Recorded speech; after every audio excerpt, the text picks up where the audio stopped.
हाँ जी, तो काफ़ी सारे लोगों ने इंक्वायरी करा था कि आपका लास्ट इक्विटी रिसर्च कोहोर्ट अप्रैल में आया था। अगला कब आ रहा है? अगला कब आ रहा है? अगला कब है? फाइनली मैं आप सब लोगों के सामने अनाउंस करने आया हूँ हमारा नया equity research cohort, the ER10 batch which will be starting from 23rd of August, next Saturday से स्टार्ट होने वाला है। ठीक है? हम आगे बढ़ें इसके पहले मैं कुछ चीज़ें समझा देता हूँ आपको अभी, राइट? फर्स्ट इज दैट ये every Wednesday, Friday and Saturday को होगा 8:30 PM ऑनवर्ड्स। ये हमारे ही प्लेयर पे होगा, आर ओन प्लेयर। आपको सिंगल डिवाइस अलाउड होगा, मतलब आपने एक बार अगर किसी पर्टिकुलर सिस्टम से लॉगिन कर लिया तो आप सिस्टम चेंज नहीं कर पाएंगे unfortunately for the security reasons. ठीक है? आपको 1 ईयर की वैलिडिटी रहेगी। ठीक है? एक चीज होती है जो स्टूडेंट के लिए थोड़ी सी कंसर्निंग उसको दिखती है बट वो उतनी होती नहीं है। आपको 2x व्यूज रहेंगे। इसका ये मतलब नहीं है कि आप एक वीडियो को सिर्फ 2 ही बार देख सकते हो। It is not like that. अगर टोटल 220 आवर्स का कंटेंट है तो आपको 440 आवर्स का वॉच टाइम मिलेगा। आप चाहो तो एक ही वीडियो को 440 घंटे देख लो। ठीक है? ये लॉजिस्टिक चीजें हैं। डाउट्स बहुत ज्यादा आते हैं इसलिए मैंने इसको स्टार्टिंग में रिजॉल्व करा है। कोई भी लाइव क्लास अगर होगी और वो आप मिस कर जाते हो तो उसकी आपको रिकॉर्डिंग मिलेगी। ठीक है? ये कुछ चीजें हैं जो मुझे आपको बतानी थी। आगे मैं स्टार्ट करता हूं। जो लोग पहली बार देख रहे हैं, प्लीज ट्राई टू अंडरस्टैंड कि इक्विटी रिसर्च एक्चुअली में होता क्या है। आप किसी भी बिजनेस, कोई असेट क्लास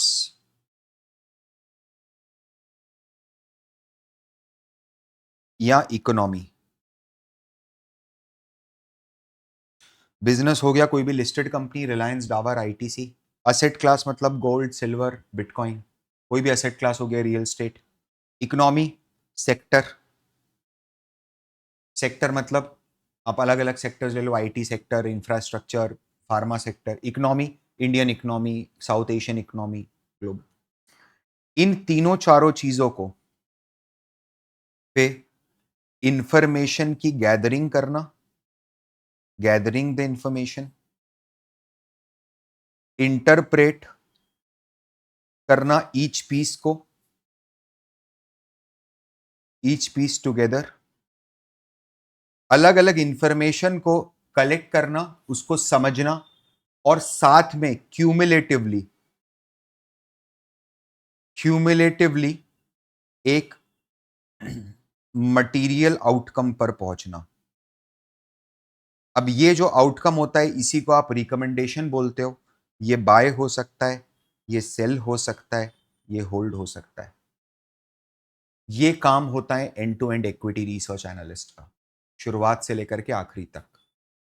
थोड़ा सा जरा समझना सर, मुझे जो नौकरी मिलती है इक्विटी रिसर्च में वो कहां कहां पर मिलती है? आपको ब्रोकरेज हाउसेज में जॉब मिलती है। आपको पोर्टफोलियो मैनेजमेंट कंपनीज में जॉब मिलती है। आपको फैमिली ऑफिसेज में जॉब मिलती है। आपको रजिस्टर्ड, आपको सेबी आरए ऑफिसेज में जॉब मिलती है। आपको एएमसीज में जॉब मिलती है। आपको इंश्योरेंस कंपनीज के अंदर आप काम कर सकते हो। सबसे ताकतवर बात पता है क्या इक्विटी रिसर्च की, जो मुझे पर्सनली बहुत पसंद है, वो ये है कि आप है ना यहां पर सिर्फ एक ही चीज के बारे में सोचते हो और समझते हो, that is money. You understand कि मैं दूसरों के लिए पैसा कैसे बना सकता हूं। द मोमेंट आपको यह समझ में आ गया, ये चीज आपकी लाइफ में क्लिक कर गई कि दूसरों के लिए पैसा कैसे बनता है, क्या आपको कभी जीवन में खुद के लिए पैसा बनाने के लिए संघर्ष करना पड़ेगा? I don't think so. Practically not possible. आप सोच के देखिए ना, आप अगर किसी और के लिए पैसा बना पा रहे हो तो ऑटोमेटिकली आपको कट मिलता ही है। इक्विटी रिसर्च का एक बहुत शानदार चीज और है, आप मार्केट को है ना एज अ रिटेलर या एज अ इन्वेस्टर बन के नहीं देखते हो। आप अब टेबल के दूसरे साइड आ जाते हो और आप मार्केट को एज अ मार्केट पार्टिसिपेंट बन के देखते हो। आप उनके बिहेवियर को बाहर से देखते हो और आप जब 20, 25, 30 साल इक्विटी रिसर्च डोमेन में स्पेंड करते हो, मतलब आपका कंसीडरेबल करियर, तो क्या over a period of time आप मल्टीपल साइकिल्स विटनेस कर चुके होते हो। Trust me, if you have done your work with honesty and diligency, है ना, आपने थोड़ी भी ईमानदारी रखी है अपने करियर में आगे, और इक्विटी रिसर्च में आपने एस्टोनिशिंग एस्टोनिशिंग करियर बनाया है, शानदार करियर बनाया है, ठीक है, तो you will earn money till your last breath. आप इतने सालों में हजारों लोगों को गलती करते हुए देखोगे और उन गलतियों से ही आपको सीखना है। सबसे बड़ी बात यह है कि आप अगर कोई गलती करते हो तो आपका पैसा स्टेक पे नहीं लगा होता है। डेफिनेटली आपकी रेप्यूटेशन जरूर स्टेक पे लगी होती है, लेकिन डायरेक्टली आपका पैसा स्टेक पे नहीं, किसी और के पैसे को यूज करके आप अपने रिजल्ट्स, अपने आउटकम्स को असेस करते हो कि वाह यार मैंने कितना अच्छा कॉल दिया था। और बताऊं, जॉब बहुत रिस्पॉन्सिबिलिटी का है।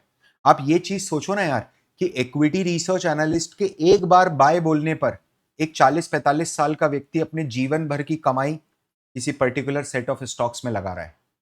कितना रिस्पॉन्सिबिलिटी वाला काम है। मेरा ड्यूटी है कि मैं कैपिटल मार्केट की इंटीग्रिटी को मेंटेन करके रखूं, ना सिर्फ अपने लिए माल छापूं। अपने लिए माल तो छप ही जाएगा, बट इसके पहले आपको एक चीज सोचनी है और खुद से जवाब मांगना है कि क्या इक्विटी रिसर्च मेरे लिए बना है। आप यहां पर क्यों हो इस समय? दो कारण हो सकते हैं। एक होता है फैसिनेशन, इनफैक्चुएशन जिसको बोलते हैं, ठीक है, और एक होता है रियल इंटरेस्ट। फैक्चुएशन, इनफैक्चुएशन या फैसिनेशन क्या होगा पता है? सर मैंने कोई दोस्त को देखा, दोस्त के बड़े भैया इक्विटी रिसर्च एनालिस्ट है, बहुत माल छाप रहे हैं, है ना। आजकल मैं देख रहा हूं इक्विटी रिसर्च एनालिस्ट की जॉब वैकेंसीज बहुत ज्यादा निकल रही हैं। ये सब अगर आपके रीजंस है ना, मत आओ इक्विटी रिसर्च में, परेशान हो जाओगे, छोड़ के जाना पड़ेगा एक साल के अंदर अंदर। अगर आपकी इच्छा नहीं है, आप किसी को मार मार के कोई कुछ नहीं बना सकता ब्रो, डॉक्टर इंजीनियर नहीं बना सकता। यहां पर क्या मेरे लॉन्ग आवर्स होते हैं क्या काम के, मतलब आपको क्या डूबना पड़ता है क्या काम के अंदर पूरा? तो अगर वो एक्चुअल इंटरेस्ट नहीं है ना, तो थकान हो जाएगी। मैं दिन में 4 क्लास भी ले लूं ना, ट्रस्ट में, कोई आके मेरे को बोले कि यार फिफ्थ क्लास से 1 घंटे वैल्यूएशन पे बोल दे, ठीक है, कि वैल्यूएशन क्या होता है, कैसे होता है, रात को 11 बजे, आई एम एब्सोल्युटली फाइन। आपको आपको अभी भी अंदाजा हो रहा है मैं सेशन कितनी बजे ले रहा हूं? नहीं ना। My energy would be same no matter it is morning और evening. Why? Because I like what I am doing. मुझे मजा आता है आप लोगों को गाइड करने में, आपको पढ़ाने में, आपसे इंटरेक्ट करने में। तो अगर आपके पास रियल रीजन है कि नहीं सर अब करियर बनेगा तो कैपिटल मार्केट में ही बनेगा, नहीं तो नहीं बनेगा, समझने की कोशिश करना कि करियर अगर बनाऊंगा तो कैपिटल मार्केट में बनाऊंगा, नहीं तो नहीं बनाऊंगा। अगर जब तक आपके पास ये रीजन नहीं है तब तक आप इक्विटी रिसर्च में मत आना भाई, ये बहुत पेन देगा आपको। अगर कमिटमेंट कर सकते हो तो ही आना। सर ये बताओगे कि कौन कौन सी स्किल सेट हैं जो रिक्वायर होती है कंपनी को एक रिसर्च करने के लिए, कॉर्पोरेट इक्विटी रिसर्च करने के लिए? मैनेजमेंट और गवर्नेंस एनालिसिस। जो भी आपका बिजनेस है, ये बिजनेस कौन चला रहा है, who is managing the show every day? आप तो शेयर होल्डर हो, आपने इस कंपनी के स्टॉक खरीदे हुए हैं, है ना, बट बिजनेस के day to day decision making आप थोड़ा ना कर रहे हो। कहीं ऐसा तो नहीं हो रहा है कि जो मेरा मैनेजमेंट है, जो मेरा प्रमोटर है, वही चोर है? कंपनी में कंटिन्यूअसली लॉसेस हो रहे हैं, कंटिन्यूअसली नेट प्रॉफिट नेगेटिव है कंपनी का, लेकिन प्रमोटर 50% सैलरी में हाइक मांग रहा है। समझना मेरी बात। इस तरीके का प्रमोटर सीधे पॉलिटिकली इन्वॉल्व है, पॉलिटिकल नेक्सस है प्रमोटर का। समझिए, कोशिश करिए समझने की। अब इस तरीके के अगर कुछ इवेंट आते हैं तो क्या आपका पैसा सेफ है ऐसे व्यक्ति के पास? I don't think so. आपको क्या 100% श्योर होना है कि पैसा किसी करप्ट आदमी के हाथ में नहीं जाए, सही हाथों में जाए? क्या वो स्किल्ड है वो बिजनेस करने के लिए? देखो, चाय कॉफी बेचनी है तो बात अलग है, हिंदुस्तान में चाय की दुकान खोल के बैठ जाओ, चलता रहेगा काम सुबह से शाम तक। किस्मत अच्छी रही तो एक दिन प्रधानमंत्री भी बनोगे, समझ रहे हो आप। लेकिन अगर मैं एक बैंक खोल रहा हूं, एक केमिकल कंपनी खोल रहा हूं, एक हॉस्पिटल खोल रहा हूं, एक फाइनेंशियल सर्विस फर्म खोल रहा हूं, तो क्या मुझे चलते फिरते कोई भी आदमी को मैं सीईओ बना दूं तो चल जाएगा क्या? मेरे को क्या एक स्पेशल स्किल सेट वाला बंदा चाहिए? ये सारी चीजें यहां पर समझनी पड़ती हैं बहुत डेप्थ में जाके। Using multiple case studies. फिर एडवांस रेशियो एनालिसिस, जनरली जो लोग करते हैं ना, वो क्या करते हैं पता है, वो रेशियो के कैलकुलेशन करके छोड़ देते हैं, उसको एनालाइज नहीं करते हैं कभी भी। फिर अच्छा, इसके बीच में एक चीज रह गई, financial statement analysis, one of the key portions, कि कंपनी की बैलेंस शीट, पीएनएल और कैश फ्लो स्टेटमेंट्स को मैं डेप्थ में एनालाइज करूं। रेड फ्लैग एनालिसिस, कंपनी के अंदर कौन कौन सी ऐसी चीजें हैं जो शुरुआती दौर पे एक खतरे की घंटी है। सर क्या यहां फ्रॉड ढूंढने का काम कर रहे हैं क्या? बिल्कुल भी नहीं। रेड फ्लैग का मतलब होता है कि आप थोड़े से प्रोफेशनल स्केप्टिसिज्म के साथ, मतलब एक उत्सुकता के साथ कंपनी की गलतियां ढूंढने की कोशिश करते हो, ऐसी चीज जो आज अगर फ्रॉड नहीं है तो फ्यूचर में ये फ्रॉड हो सकती है। जैसे कि अपने साले को रोड बनाने का कॉन्ट्रैक्ट दे दिया फैक्ट्री के अंदर, आपने देखा 300 करोड़ का कॉन्ट्रैक्ट है, फैक्ट्री का साइज ही 40,000 स्क्वायर फीट है। समझना 300 करोड़ का रोड कैसे बन गया? तो सीधी सीधी बात है, कंपनी के प्रमोटर ने पैसा कंपनी से निकाल के अपने घर में ले गए। ठीक है, दूसरी चीज, एनालाइजिंग कॉन कॉल। आप किसी भी इक्विटी रिसर्च स्टूडेंट से पूछ लेना, किसी भी इक्विटी रिसर्च एनालिस्ट से पूछ लेना, कोई ढंग का व्यक्ति होगा तो आपको 100% जवाब देगा, और वो बोलेगा कि जो कॉन कॉल होता है ना, वो कॉन कॉल रीडिंग जो है वो नॉन नेगोशिएबल है मेरे भाई। मतलब जीवन में कुछ कर मत कर, अगर इक्विटी रिसर्च एनालिस्ट बनना है तो कॉन कॉल और तेरा चोली दामन का साथ होना चाहिए। I am so sorry for this. ठीक है, आप दोनों एक ही सिक्के के दो पहलू होना चाहिए। आप और कॉन कॉल रीडिंग कभी भी अलग अलग नहीं हो सकते, एवरीवन। और अपनी रिसर्च को शानदार तरीके से प्रेजेंट करना एज इंटेंडेड। मैंने रिसर्च में तो पूरी जान डाल दी, एक एक चीज सही है, लेकिन मैं उसको ढंग से प्रेजेंट नहीं कर पाया, तो क्या लॉजिक निकला फिर? और इसके साथ साथ आपको बहुत ज्यादा पढ़ना है और बहुत ही ज्यादा लिखना है। ये चीज है जो सबसे ज्यादा पेनफुल होती है। कारण क्या है, इसके पहले की जो भी की स्किल्स है ना, वो तो मैं डेवलप करवा दूंगा आपकी, ध्यान से समझना। लेकिन क्या रीडिंग और राइटिंग एक ऐसी की स्किल है जो जब तक आपने इंडिविजुअल लेवल पे नहीं ठाना ना कि नहीं यार कुछ भी हो जाए, नाउ इनफ इज इनफ, अब समय आ चुका है कि अब मुझ में से एक नया व्यक्ति निकलना चाहिए, एंड अब यार बहुत हो गया, मतलब कर तो लिया, कितना परेशान कर लिया, खुद को भी कर लिया, पेरेंट्स को भी कर लिया, फैमिली भी टेंशन में। समझना, अब यार खुद को इवॉल्व करने की कोशिश करो। सर मैं राइटिंग करने बैठता हूं ना, मैं ब्लैंक हो जाता हूं। मैं रीडिंग करने बैठता हूं ना, मेरा कंसंट्रेशन टूट जाता है। मैं एक पेज पढ़ता हूं, उसके बाद फिर कहीं ना कहीं इधर उधर लग जाता है। मैं राइटिंग करने बैठता हूं, मेरे को समझ ही नहीं आता मैं क्या लिखूं, कहां से शुरुआत करूं, किस बारे में लिखूं, किस टॉपिक में लिखूं। बेटा इन सब चीजों से ओवरकम होना पड़ेगा लाइफ में, बात ध्यान रखना। ठीक है, तो अगर आप तैयार हो इस कमिटमेंट के साथ कि सर मैं आपके साथ 4 महीने मेहनत करने को तैयार हूं, तो हम आपके लिए लाए हैं 100% प्रैक्टिकल कोहर्ट। मैं फिर से आपको बताता हूं, 100% practical, 100% job oriented, industry oriented, 100% practical, 100% industry oriented cohort. The reason is, मैं वापस रिपीट कर रहा हूं, 100% प्रैक्टिकल कोहर्ट। डे वन से आपको ये चीज समझ में आएगी, जहां पर you will learn and you will upskill your self to prepare high quality and top notch equity research report from scratch. और यहां पर आइडिया ये नहीं है कि चैट जीपीटी या परप्लेक्सिटी की मदद ले ली और वहां से कंटेंट छाप दिया और उसको चेप दिया, ऐसा ऐसा कॉपी पेस्ट कर दिया, है ना, या एक्सेल में पावर पॉइंट में 2 4 5 चार्ट्स वगैरह की करतबबाजी दिखा दी और वो चार्ट से सुंदर बना दिया, चार्ट ही चार्ट दिख रहे हैं। द आइडिया इज कि क्या तूने जिस कंपनी पे 4 महीने रिसर्च करी है, क्या तू उस कंपनी की रिपोर्ट को 2 घंटे डिफेंड कर पाएगा इंटरव्यू में जब समय आएगा तब? मेरे को आपको उस स्केल पे लेके जाना है। एक बार आप इस प्रोसेस को गो थ्रू करोगे ना जब मेरे साथ, ट्रस्ट मी, आपका दिमाग का ढक्कन खुल जाएगा भाई पूरी तरीके से। You will you will realise कि आज मैं मार्केट को किस नजर से देखता हूं। मैं आपको इसको सिंप्लीफाई करके बताता हूं, अगले 4 महीने आप मुझे दे दो, you will be a completely changed person. 180 degree का टर्न चेंज आएगा आपके अंदर। ठीक है, आप खुद को पहचान नहीं पाओगे कि यार मैं कितना इवॉल्व हो गया 4 महीने में। बस एक बात ध्यान रखना, आपको हर वो काम करना है जो मैं आपको बोलूंगा करने के लिए। ठीक है, हम 22 कंपनीज, यार देखो मेरा वो कभी आइडिया ही नहीं है कि मैं एक कंपनी लूं, उस पर आपको रटा रटाया है सब कुछ मैं उस पर काम करके बता दूं।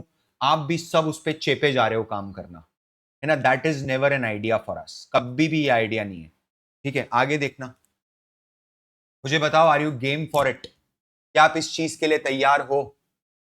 है ना, अगर आप तैयार हो तो हम हमारा 100% प्रैक्टिकल एंड लाइव कोहर्ट लेके आ रहे हैं 23rd of August, coming Sunday 2025, right. आप एक बार देखो कि पार्टिसिपेंट्स क्या बोलते हैं। मुझे पता है बहुत सारे लोग हैं जो ऑलरेडी मन बना चुके हैं, सर ये रिक्वायरमेंट नहीं है। ठीक है, एक बार पढ़ तो लो। Sorry Parth sir, this is against you, but I wish the cohort should never end. This person is such a core, hardworking guy, inspiring us every day to give our best. You really taught me difference between academic studies and practical learning. The cohort has given me so much of value. I am not able to build my psychology while investing before taking this cohort, but now my perspective about investing totally changed.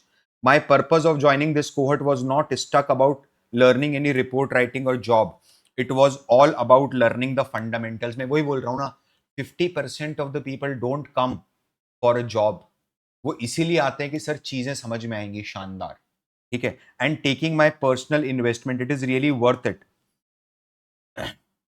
I want to tell you that this cohort is very unstructured, and that is the very beauty of it. Legit, he talks all the examples relating to current market situation, connect all the dots so you can understand how the world works. Welcome to the practical world.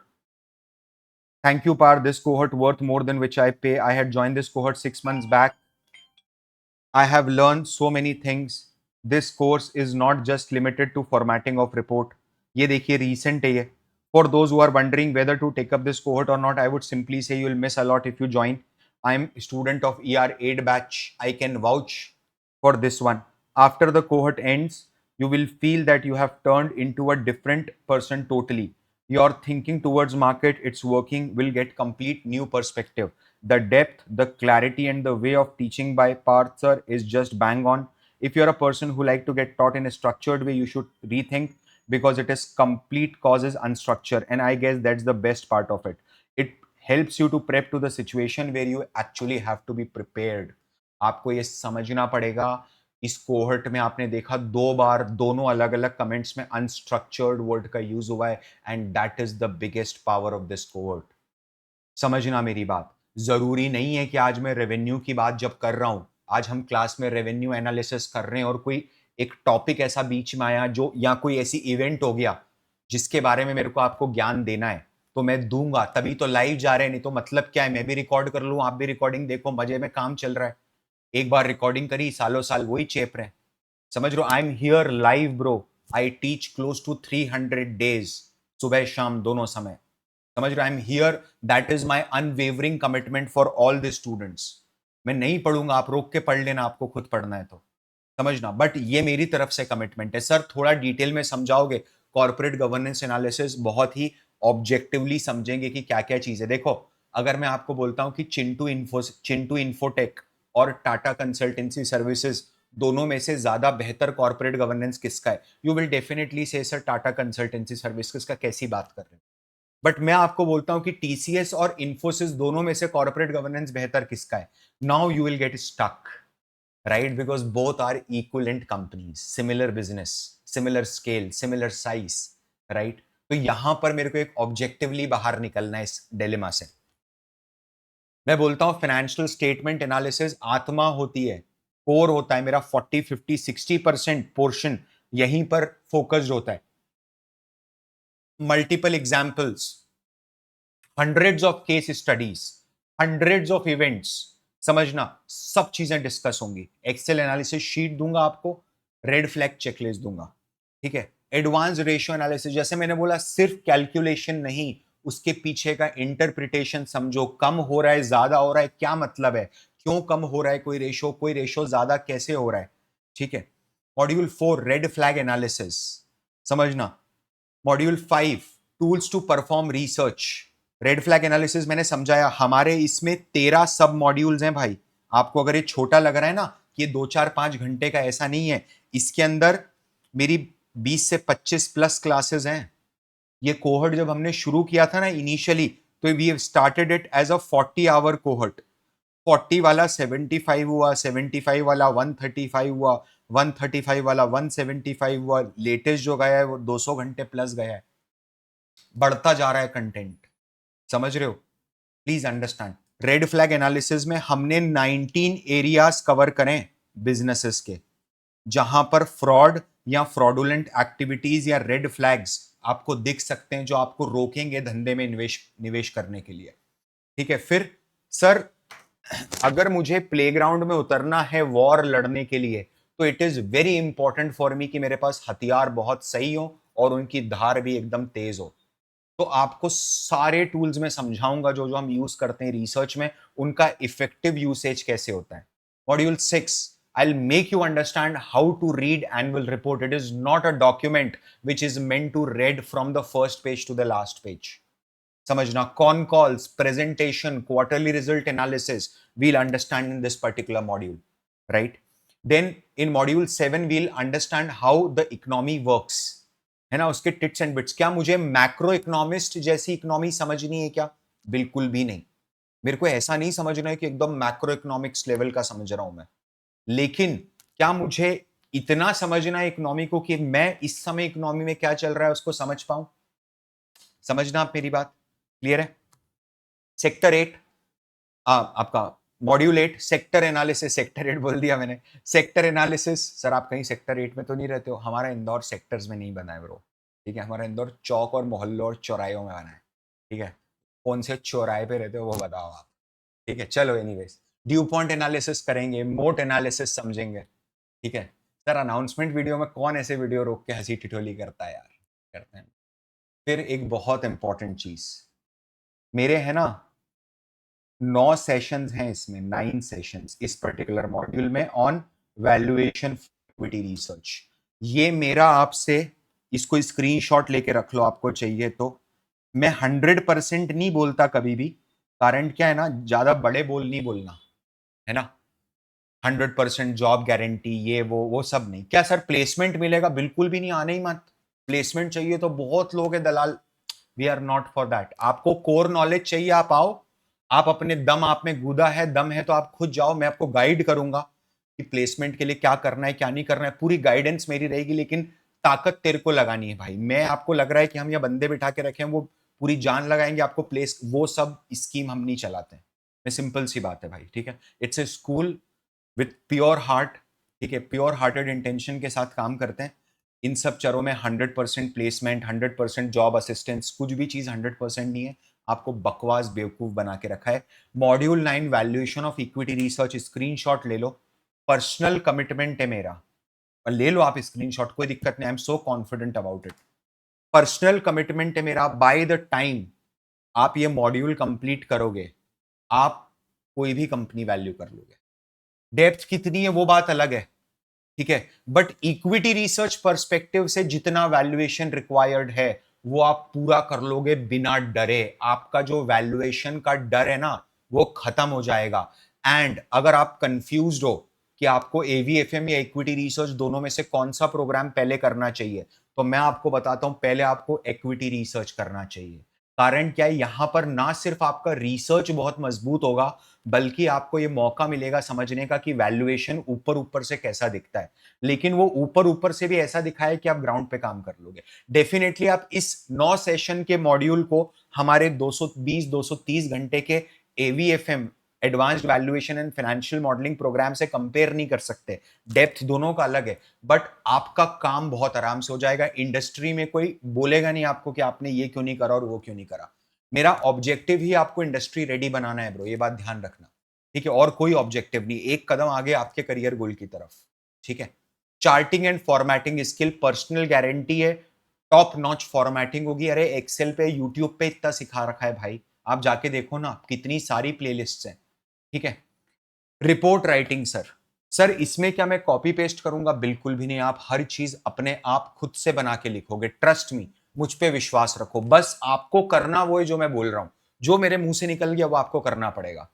Sir module number 12, resume, equity research का resume कैसे बनाना है, job search कैसे करनी है, ठीक है, LinkedIn के ऊपर कैसे बिहेवियर रखना है अपना, वो सारा इस मॉड्यूल में कवर होगा। It is like your gateway towards the industry. मेरा काम सिर्फ आपको ज्ञान देना नहीं है ना, आई कैन, देखो यार मैं प्लेसमेंट में सपोर्ट नहीं करूंगा, ये बात समझ लेना, मैं उसके लिए एथिकली अगेंस्ट हूँ उस चीज़ के, है ना? मेरा ऐसा मानना है कि बच्चे ने अगर 12-13 साल की स्कूलिंग करी है, उसके बाद 5 साल का कॉलेज करा है और फिर वो ऐसा एक्सपेक्ट नहीं कर सकता कि एक 3 महीने के कोहॉर्ट, 4 महीने के कोहॉर्ट से मेरी नौकरी लग जाएगी। ट्रस्ट मी, देखो, मैं आपको इंडस्ट्री रेडी कर रहा हूँ। बहुत सारी चीज़ें डिपेंड करती है कि इक्विटी रिसर्च एनालिस्ट की क्या सैलरी, उस चीज़ पे डिपेंड करती है कि वो पहले क्या पढ़ के आया है। एक बीकॉम वाला बंदा है, उसने इक्विटी रिसर्च के लिए स्किल करा, अप्लाई करा खुद को, can easily assume 4-5 lakh rupees का पैकेज। समझो ना, it is way better than you working in a call centre bro, as a customer support executive. वहीं पर अगर तू सीएफए करके आया है, चार्टर्ड अकाउंटेंसी करके आया, you can expect anywhere between 8 lakh rupees, 9 lakh rupees, 10 lakh rupees, sometimes if you're very very lucky it could go up to 12 lakh rupees, 14 lakh rupees, 17 lakh rupees also. One of my student got 17 lakh rupees का package, not a fresher, ठीक है, but qualified chartered accountant working in somewhere अलग दूसरा field, and she got placed in one of the reputed firms. Again, not trying to, you know, trying to sell you anything over here, but यार मैं मेरा point तो रखू ना, समझ रहे? मैं हूं यहां पर तेरे साथ पूरे टाइम कोहर्ट में, आई पुश यू हार्ड। मैं कंपेल करूंगा कि मैं तुझसे पूछूंगा, भूत बन के आऊंगा तेरे लाइफ में, है ना? पसंद नहीं करेगा, हो सकता है तो मेरे को कितना बात करता है, कितनी बात करता है, कितनी रोज रोज एक ही चीज पूछता है, रीडिंग चल रही है कि नहीं चल रही है, writing, to make you realise that you are doing mistake if you are not doing it. समझ लो, मेरा काम वही है ब्रो। सर, आप ये कोहर्ट के बाद भी, थ्रू आउट द कोहर्ट तो रहोगे, उसके बाद भी रहोगे क्या? मेरे मोबाइल में आप सब लोगों के नंबर सेव्ड है, रहेंगे। The moment you will register, you can call me even after the cohort at any point in future. आप मेरे से कभी भी बात कर सकते हो। पुराने स्टूडेंट्स आज भी कनेक्ट करते हैं, and they do interact, they do seek their journey, there progress, seek advice, discussions करने होते हैं। I am always open for that. जब तक तेरी नौकरी नहीं लगेगी, मेरी मेंटरिंग, जब तक तेरा इन्वेस्टमेंट ऑब्जेक्टिव पूरा नहीं होगा, तेरी नौकरी नहीं लगेगी, मेरी मेंटरिंग कंटिन्यूड रहेगी। मैं हूं तेरे साथ में। कोर्स खत्म हो जाएगा, उससे कोई फर्क नहीं पड़ेगा, मैं हूं। प्लीज। क्या सर सर्टिफिकेट मिलेगा? एब्सोल्युटली। बट मैं एक चीज और बता देता हूं यहां पर, it is very important for me to clarify. हम लोग सर्टिफिकेट ऑफ पार्टिसिपेशन नहीं देते हैं सर, ठीक है? हम लोग सिर्फ और सिर्फ सर्टिफिकेट ऑफ कंप्लीशन देते हैं।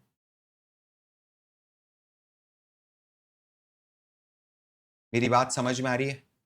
हम सिर्फ सर्टिफिकेट ऑफ कम, आप अगर पूरी रिपोर्ट बनाओ, मेरे को सबमिट करो, मैं पर्सनली रिव्यू करूंगा। If I will be satisfied with the quality of the report and your research, we will issue you the certificate. We won't issue the certificate just because you've paid the fees. There is no right of you getting the certificate unless otherwise तूने तेरी report, sir मैंने तो job के लिए करा था, मैंने तो जॉब के लिए करा ही नहीं था, मैं तो, मेरे को रिपोर्ट बनाने की क्या जरूरत है? आप ऐसे ही सर्टिफिकेट दे दो। If you are not doing it for a job, अगर आप खुद के लिए कर रहे हो तो आपको सर्टिफिकेट की क्या जरूरत है? तो मुझे एक बात बताओ, मैं तैयार हूं। मैं 23 अगस्त रात को 8:30 बजे से एक नई बैच के साथ ये जर्नी शुरू करने जा रहा हूं। आप, क्या आप रेडी हो अपना करियर बदलने के लिए? आधा साल खत्म हो चुका है 2025 का, आधा साल आपके हाथ में बाकी है। क्या कुछ चेंज करना है कि अपने साथ इस बचे हुए साल में, या ये भी 2023-2024 जैसा अनप्रोडक्टिव जाने वाला है? ये तू सोच। ज्वाइन तभी करना, ज्वाइन तभी करना जब तू इस बात के लिए कन्विंस हो जाए कि मैं मेहनत पूरी करूंगा, भले कुछ भी हो जाए। आई विल डू एवरीथिंग, जो आप बोलोगे वो मैं करूंगा। अगर मूड दिवाली बनाने का है कि सर अब तो दिवाली आने वाली है, माता जी आने वाली, नवरात्रि, तो गरबा रमेश, तो भाई तो फिर गरबा रम अपन अगले साल मिलेंगे। समझ रहा है? अभी मेरे को सिंसियर बच्चे चाहिए जिनके साथ मैं काम कर सकूं। कोई फोमो नहीं है, आराम से डिसीजन मेकिंग करो। समझो पहले कि इक्विटी रिसर्च क्या होता है। जो पुराने कोहर्ट के बच्चे, उनसे फीडबैक लेना है, फीडबैक ले लो, कमेंट्स पढ़ लो, जो करना है करो। पूरे शिद्दत और होशियारी के साथ अपनी डिसीजन मेकिंग करना, ठीक है? There is no FOMO. हम 22 अगस्त को लास्ट डेट रखें रजिस्ट्रेशन की, क्योंकि 23 हमारा स्टार्टिंग डेट है, तो थोड़ा लॉजिस्टिकली डिफिकल्ट हो जाता है। मैं 23 अगस्त रात को 8:30 बजे से ये जर्नी स्टार्ट कर रहा हूं। अगर आपको लगता है कि मुझे आपकी हेल्प करना चाहिए आपके इस करियर प्रोग्रेशन में, तो आप प्लीज ये कोहर्ट ज्वाइन करिए। मैं आपसे मिलता हूँ 23rd ऑफ अगस्त को। इसकी सारी लिंक्स वैसे हमने नीचे कमेंट में डिस्क्रिप्शन में दे रखी है, ब्रोशर भी है, लिंक भी है। मैं आपसे मिलता हूँ 23rd ऑफ अगस्त शाम को 8:30 बजे और तूफान करते हैं ब्रो इस बार। डोनाल्ड ट्रंप चुनौती देके खड़ा है इंडिया को, एसेस करेंगे मार्केट कैसा निकलेगा अगले 4 महीने। मैं मिलता हूँ आपसे 23rd ऑफ अगस्त शाम को 8:30 बजे इस नई जर्नी को शुरुआत करने के लिए। तब तक के लिए दिस इज पार्थ वर्मा।